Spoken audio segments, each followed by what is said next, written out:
Good morning, class 7 maths NCERT chapter 13 exponents and powers. We know that we are going through this chapter exponents and powers, so we are here with a concept. So आज हम अपना concept clear करेंगे और concept clear करने की heading मैंने बनाई है get easy with the concept, जो मैं वीडियो में डालूंगा। इससे आपको पता चलेगा कि हम वीडियो का कॉन्सेप्ट क्लियर कर रहे हैं किसी भी पर्टिकुलर टॉपिक का। तो जिन्होंने हमारा चैनल लाइक सब्सक्राइब नहीं किया है वो सब्सक्राइब कर दें, फिर वीडियो को लाइक कर दें और बेल को प्रेस कर दें ऑल पे, ताकि आपको वीडियोस मिलती रहे। अब जैसा कि मैंने आज पढ़ाया था आपको जूम क्लास में कि एक्सपोनेंट एंड पार्ट्स होता क्या है, तो उससे जुड़े हुए कुछ रूल्स हैं जिनको हम लॉ बोलते हैं, लॉ ऑफ एक्सपोनेंट्स, ताकि उन लॉ पर वो एक्सपोनेंट काम करता है। ठीक है, हमें पता है कि अगर कोई चीज ऐसे लिख दी जाती है कि a की पावर 3, तो जिसमें ये जो होता है ये बेस होता है और ये जो होता है ये पावर होती है। तो हमें पता है नीचे वाला बेस होता है, ऊपर वाला पावर होता है। तो ये सबको पता होना चाहिए कि this is base and this is power या एक्सपोनेंट। ठीक है, अब देखते हैं पहला लॉ। पहला लॉ है multiplying parts with the same base. ये कह रहा है कि अगर दो चीजों का मल्टीप्लाई कर रहे हैं, उनका बेस बराबर हो और पावर अलग अलग है, जैसे यहां पर 2 की पावर 2 है, 2 की पावर 3, तो देखिए बेस दोनों में 2 है और पावर 2 और 3 है, तो मल्टीप्लाई करते वक्त क्या होगा, पावर्स ऐड हो जाएंगी। जैसे 2 2 2 रहेगा और 2 और 3 जुड़कर 5 हो जाएगा, तो यानी कि यहां पर फाइनली आएगा 2 की पावर 5।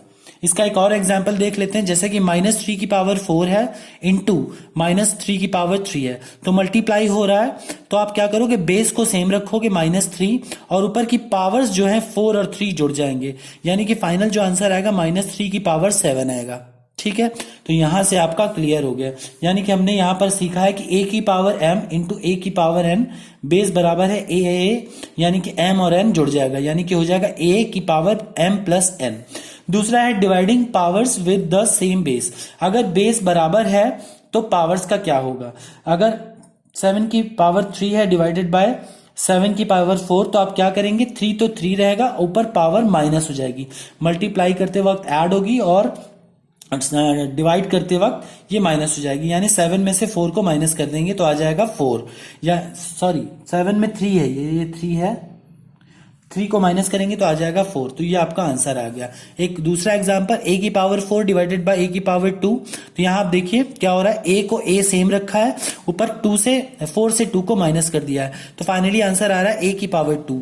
तो यह है दूसरा एग्जाम्पल। यहाँ पर हमने सीखा कि बेस अगर बराबर है तो पावर सबट्रैक्ट हो जाएंगे, और ऊपर सीखा था बेस अगर बराबर है तो मल्टीप्लाई करते वक्त पावर्स ऐड हो जाएंगे। इसका एक और एग्जाम्पल है, डिवाइड हो रहा है 5 की पावर 6, 5 की पावर 2, देखिए डिवाइड हो रहा है और बेस बराबर है, तो ऊपर की पावर्स जो है सबट्रैक्ट हो जाएंगे। 6 में से 2 गया तो आता है 4, यानी कि देखिए इसको इस तरह से करा है, 5 की पावर 6 ऊपर लिख दिया, डिवाइड यानी कि ये अपॉन कर दिया 5 की पावर 2।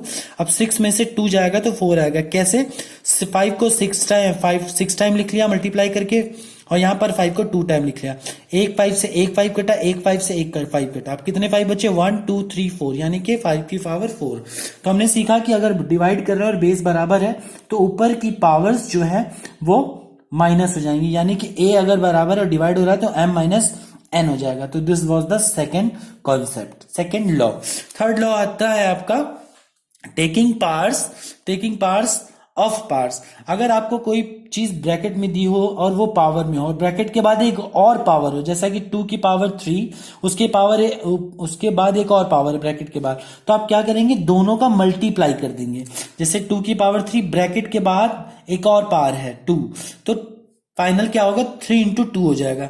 यहां पर 2 की पावर 3 इंटू 2 हो जाएगा, यानी कि 2 की पावर 6 हो जाएगा, इन दोनों का मल्टीप्लाई हो गया तो 6 हो गया। देखिए ध्यान से आपको समझ में आ जाएगा।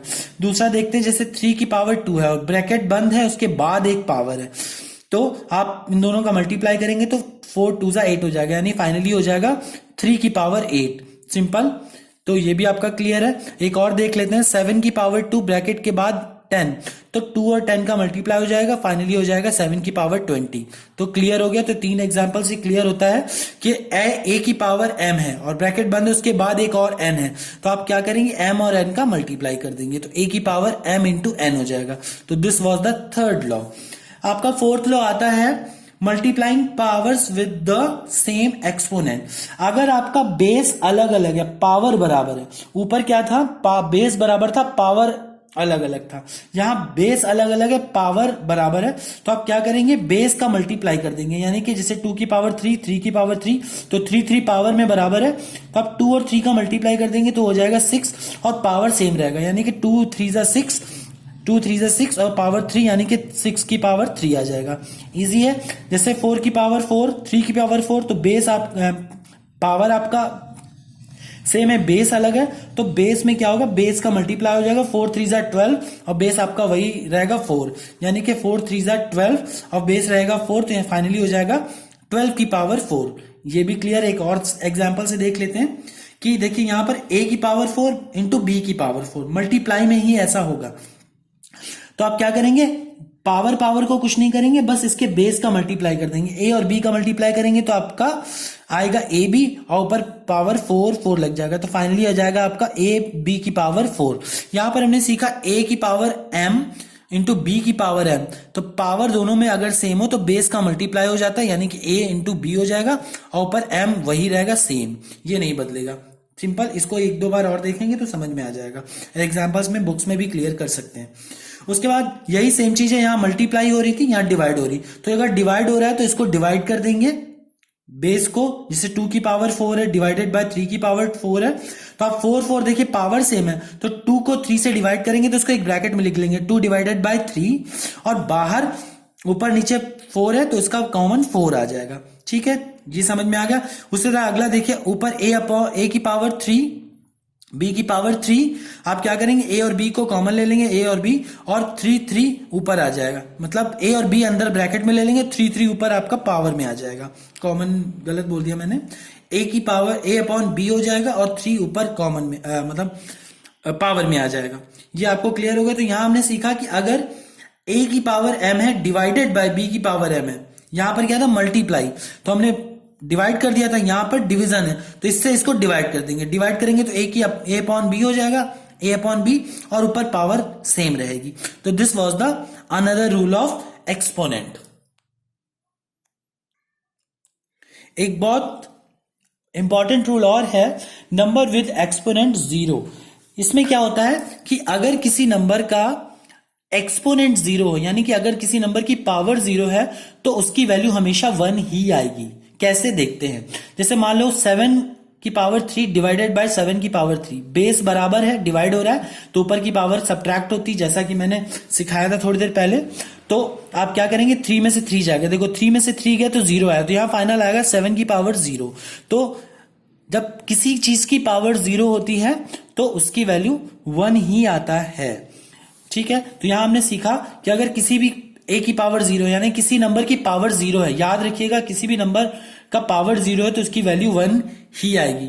तो आज के वीडियोस में हमने देखा कि आप किस तरीके से एक्सपोनेंट के लॉज को देख सकते हैं और उसको सीख सकते हैं।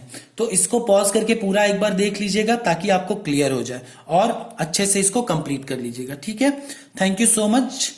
और इसके बाद जो भी एक्सरसाइज दी जाएगी उसको कर लीजिएगा। Thank you so much.